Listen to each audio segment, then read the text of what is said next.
When I upgraded to the Cosmos 2 case from Cooler Master, I fell victim to the excitement of the upgrade and therefore I overlooked a few key areas in cable management. Or to put it more bluntly, I half-assed it.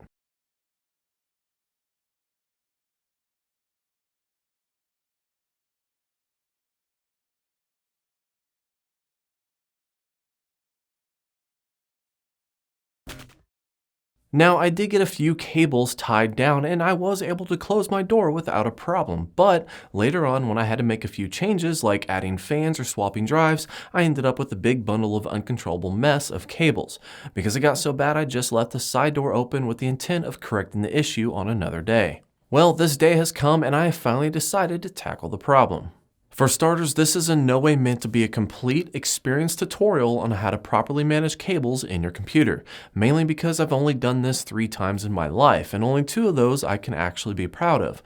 So because I don't consider myself an expert on the subject, I chose to just show you what I did and maybe give you a few tips that I learned along the way. After moving this oversized case into a more suitable workspace with better lighting, I did a quick check to make sure I was prepared for the task at hand. Included in my collection here is a package of zip ties, a pair of wire clippers, some cable extenders and splitters, and of course, some canned air, which, as you can see, is greatly needed. Not everyone will need extra cables or splitters, but because I have an excess of hard drives and an 8-year-old power supply, I need them. Anytime you tackle a project of managing PC cables in a pre-built system, it's always best to start out fresh as you can. This means unplugging everything you can find and setting the cables aside. For me, I actually ignored this tip in the beginning by doing a couple things. First, I chose not to unplug the front panel connectors because, well, they're already going to go in the same spot when I'm finished later, so there's no reason to add another step.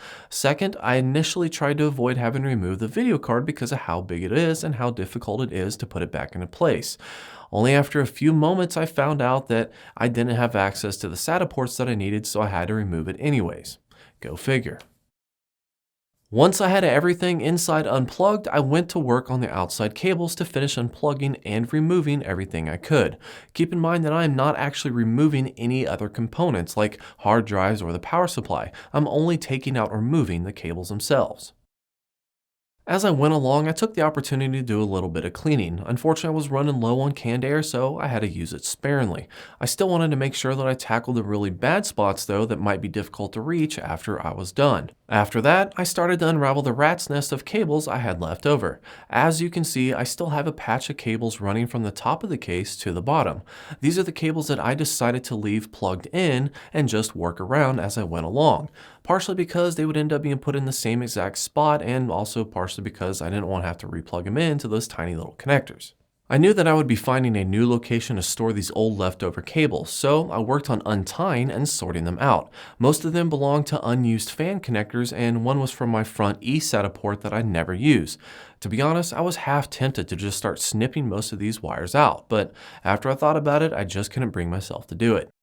After I got them all sorted out and rearranged them at the top so they wouldn't be so thick, I found an unused drive slot to put them in. I liked the spot because it was in direct shot from the top of the case, so after I was done I could tie them down to be more secure. And until I actually needed to add more drives, I wouldn't be using that space for anything else anyways. Zip ties are great and everything, but having a few metal ties that you can tighten and undo easily is great to help you along the way. If I would have been more prepared for this, I would have gotten a few more of these. So far my case is looking a lot cleaner. I still have a lot of work to do, but hey, this is a good start. The main bunch of cables that run right down the middle are secured by metal ties from the initial build. Since this still proves to be the best spot for those cables, I've decided to stick with the plan and just keeping them there. As long as I can keep any other large bunch of wires from crossing over them, I will have plenty of room to close my case. This works out for me because the main ATX power cable will be placed to the right of it and it will be able to be tied down without crossing over. Before I tie it down though, I make sure to plug it in and confirm it's secure.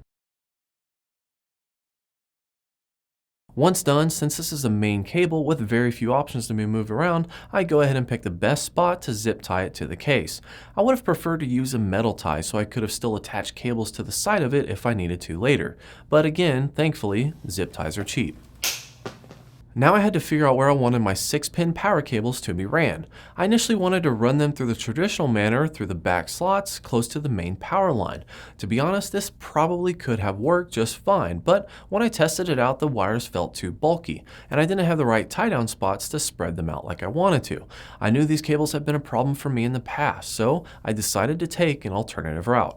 Since I had plenty of room behind the power supply and an easy access hole right above it, I decided to run those cables right up through the bottom. I'll finish hooking these up later, and I know that they might not look as good as they would if they are coming from the back, but I didn't want to run into any problems later. Now I have my second largest problem from my original build. Since I have so many hard drives, I need a lot of power cables to feed them. When I hooked them up last time, I just plugged them in like this. The problem I found was that the bulk from the cables being so close to each other made it difficult to close a case, which would ultimately lead to damage to the drive or the cable. So this time I decided to cross the wires diagonally so I wouldn't have so much of a bulge when I was done. I figured this would not only allow the case to close with ease, but would also serve as an easy method to keep the SATA cables in check once they were plugged in. Now I only have 2 rails with built-in SATA connectors, so for my additional drives and power needed for the motherboard, I needed to run some Molex adapters and splitters. This took a little bit of finesse messing around to try to figure out which way fit the best. Even though I knew I still had to figure some parts of it out, I still knew that some cables just seemed to fit best where they were, so I went ahead and tied them down. With that said, I ended up going in a different direction with the 2 leftover drives. I just felt like I was going to be able to tuck the extra wires away easier, but I soon found out that the new Molex splitters were too cheap to handle any stress. That's okay, I still had my originals though. After getting those plugged in, I made sure everything would fit correctly, and I pushed them over to the side and moved on. Now I started on the SATA cables. Now if I were using a standard SSD, I would have ran that one first and made sure to plug it into the faster SATA port. But since all of these are just standard hard drives and not used for boot, it doesn't really matter. So I just run them all together so I could plug them in at the same time when I went around to the other side. After I got those connected, all I had to do was run the cables for the last 2 drives and the DVD burner. With all of the biggest stuff hooked up and in the right spots, I can now start working on fan connections. I should note here that some of these I leave unplugged on purpose.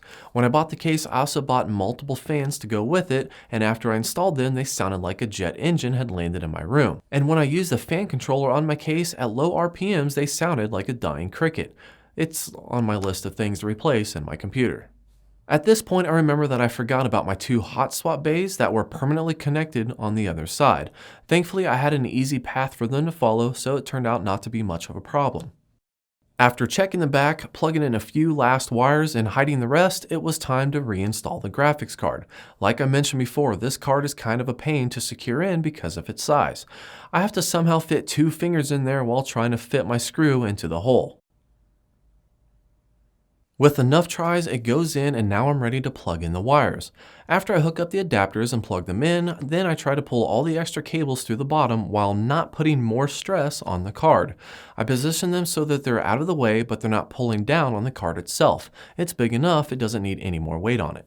Now I can reattach the door and close it with ease, something I haven't been able to do for a while. This is the final product after everything is said and done. It definitely has room for improvement, and I would have loved to run the graphics card power cables through the back, but since I don't have a signed window, I'm going for function over fashion.